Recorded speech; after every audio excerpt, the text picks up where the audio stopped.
Second Symphony. I was at the Eastern Music Festival. I never left home in Greensboro, North Carolina. And the final concert was Mahler's Second Symphony. I thought, damn, it was such a big, massive piece with a choir. And but I couldn't fit because the forms were so different. But I had a kind of gift for just hearing form. Uh-huh. So I was in theory classes in high school. I could always kind of tell the form of Beethoven's symphony, the form of Sibelius, the form of, these pieces. What do you mean? But when you say form, it's just like the rep. What is the form exactly? The repetition? How you get from A to B to C to D. I get, how you get from one place to another. It makes sense. What you repeat. Yeah. What is the cycle? Everything is on a cycle. And there are many different cycles. There's sonata form. There's this. Now, of course, the music is so wide open. There are many types of composite forms. But it wasn't until I heard Jelly Roll Martin, Library of Congress recordings, and he was explaining how the pearls or these pieces he wrote, how he constructed them with sections and transitions. And then I noticed Duke Ellington was doing the same thing. And then when I was in my late 20s, I started to write longer form pieces. Before then, I didn't know how to do it. And the first piece I wrote was called Blue Interlude. I think I was 28. 27, 20, somewhere up in there.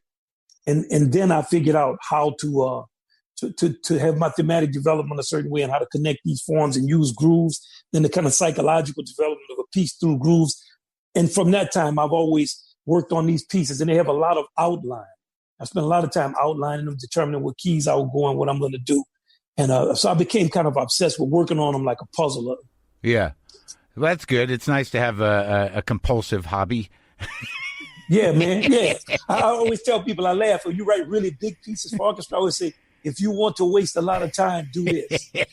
Because, man, when you're marking parts with dots and dashes and crescendos and sforzandos, that's time consuming. Yeah. You might have 750,000 notes in a piece, and you're putting stuff over most of those notes. Yeah. But like once it comes to life, it makes it all worth it, right? Yeah. For me and for all of us, I'm fortunate because in our orchestra, we have like 10 11 arrangers and everybody composes and we all play each other's music. So for all of us, when we start working on our music, we get obsessed with it. And we all play each other's music. So when you got to New York, when you got to Juilliard and you wanted to be a jazz musician to sort of like honor your dad's dream in some degree, what was the state of jazz at the time? What year was it? This is 1979. Do you think about it that way? Yeah, people were playing. Woody Shaw had a great band. Betty Carter was fantastic. She was playing all kinds of music. I would go out every night at 11 o'clock at night and just go all over, all the clubs. The Brecker Brothers had 7th Avenue South. People were playing in the Village Vanguard. A lot of like Tommy Flanagan and people were playing. They were playing all over the place. You had a lot of the great musicians. And you could go out and hear people, jazz many. I mean, people were struggling. The scene was a struggle. And I also played with some of the avant-garde musicians. I played with David Murray. I played with Lester Bowie. The scene was scuffling in terms of the same, with not having enormous amounts of people around it. But musicians were dedicated to playing it. Betty Carter, she was unbelievable. So you played with some of the avant-garde guys? Yeah, I played with hot trumpets, Lester Bowie, hot trumpets. I was sitting with people.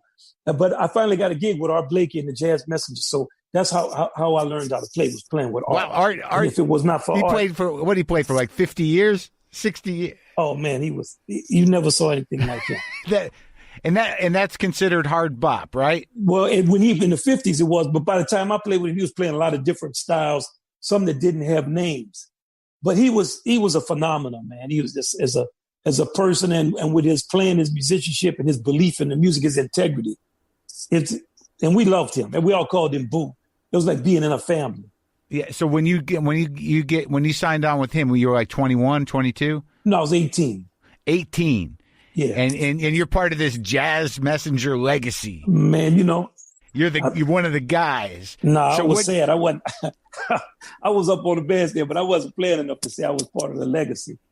Yeah. Well, I mean, what'd you learn from him specifically? What working was about. Yeah. And what a good rhythm section was about? Well, I mean, he's absolute swinger. But he worked. Like, he was about working. And where'd you guys tour? Did you tour around the world with him? All over America. I mean, we were struggling. We were on like a chitlin circuit. We were in a van. And, man, that first tour, we went from New York to Detroit, played gigs, Detroit to Seattle, Seattle to San Francisco, Houston. I mean, we used to call ourselves the Jazz Passengers. Like, we understood something. He gave us a good, clear understanding of what working was, man. Were people coming out? In some places, but we were playing mainly clubs. People would come out. We didn't play big venues. Yeah, people came out, but we were. Sometimes we would struggle. It's always been a struggle, man. When you try to maintain a certain integrity, it's a struggle. In anything. In anything, it doesn't matter. So you got to New York in time to see a lot of people that were still around, that have been around since the beginning of modern jazz. Yeah. But there was also another contingent of people who were doing. I mean, there seems to be this other world of Kenny G's and. But that's more like instrumental pop music, and that was not. It's played up like there's like some battle or something between us, but it's not. There was never. Well, not a battle. But I was throwing football with Kenny G. I didn't even know who it was. We were throwing a football. Yeah. Where did that happen? It's some jazz festival. But it's like I always tell people, Ornette Coleman, let's just take that for example. If you read Ornette Coleman, all right. If you read articles, somebody say Ornette Coleman free jazz, this hard bop, this. Ornette Coleman in the 1950s lived in New Orleans. He stayed in the home of a trumpet player named Melvin Lasty, who we call Papi. Melvin Lasty was the uncle of Herlin Riley. Herlin Riley played drums with me for many years in the Fairview Baptist Church band that I played in at 8. Herlin was playing trumpet at that time. He's about 13. Well, Herlin is one of the greatest drummers in the world. And for many years, Herlin played with me. Ornette, Ed Blackwell, who played drums with Ornette on some of his earliest records, grew up playing with my father. And he left New Orleans because of some racism. His old lady was white. And he went up to New York. He played with Ornette. So if I tell people, I saw Ornette or I talked to Ornette, they think, well, you and Ornette and jazz. Ornette was more like a member of my family or something. It was more like I grew up hearing about Ornette. When I first started talking to Ornette, he said, your daddy and Alvin Baptiste came to see me in Los Angeles. They drove all the way from New Orleans to Los Angeles, and they could knock on my door and say, man, we just came here to see what you was doing in the late 50s. Yeah. So a lot of times you don't realize kind of our bloodlines. It's not the way it's depicted with a lot of strife in it, and that's just not the truth of it. In terms of the styles of jazz. Yeah, in terms of who we are as people and how we interact with each other. Right.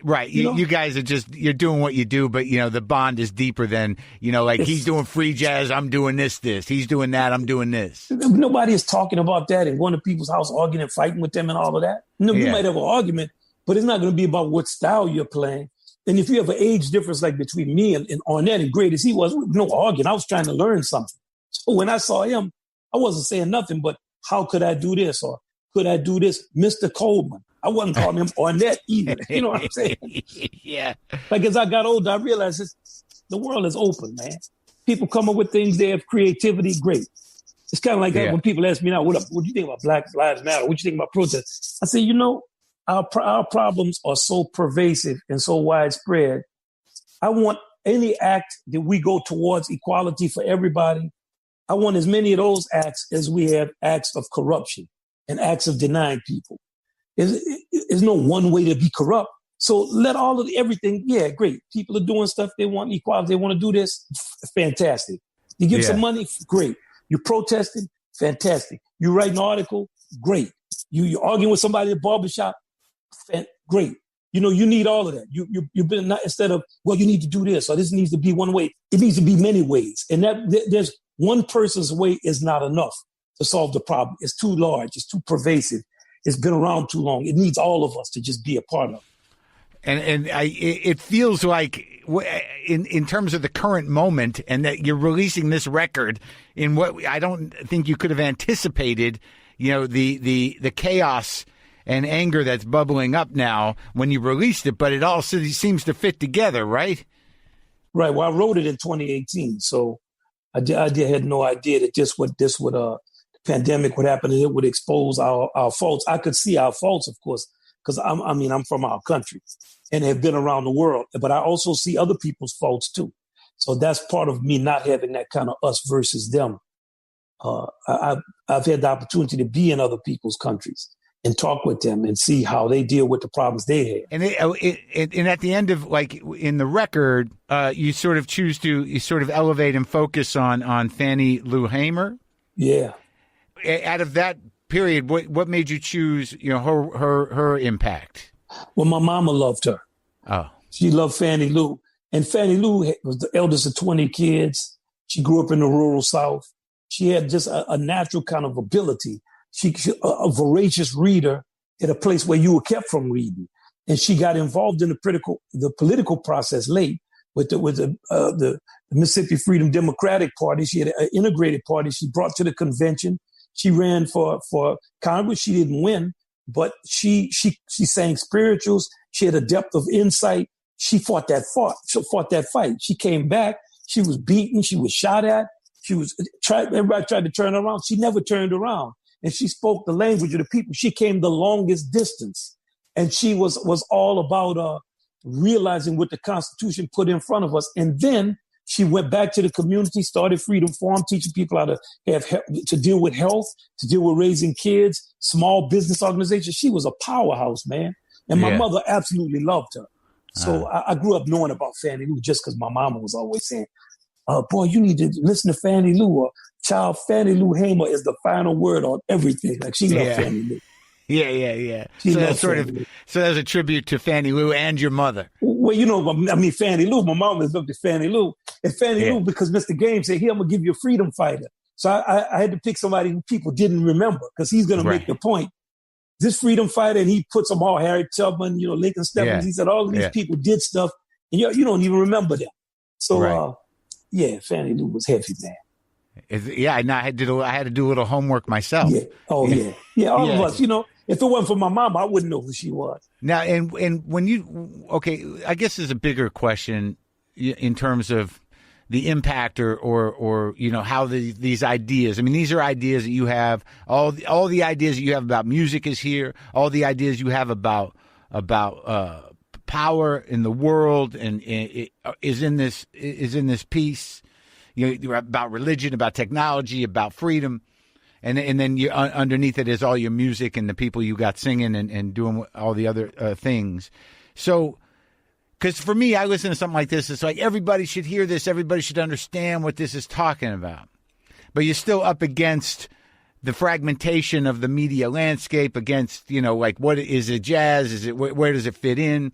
So how do you kind of cross that? How do you accommodate that idea that you put all this work in with these great ideas that and they're put in a way that people can understand, and it doesn't get out there as much as you want it to? Well, everything is a continuum. You're just part of a long progression and a procession. Yeah. And I'm happy to be a part of it. Like I mentioned, our orchestra, we all work on music, and we are serious. And the pandemic has made us be even more serious. Our organization is serious. When we recorded it, our carpenters and our stage crew built the stage for us. You should have saw what they built in our studio. Yeah. I mean, you can't make people want to be a part of something. The music is great, and we've been a part of it. And I'm happy to be a part of the music.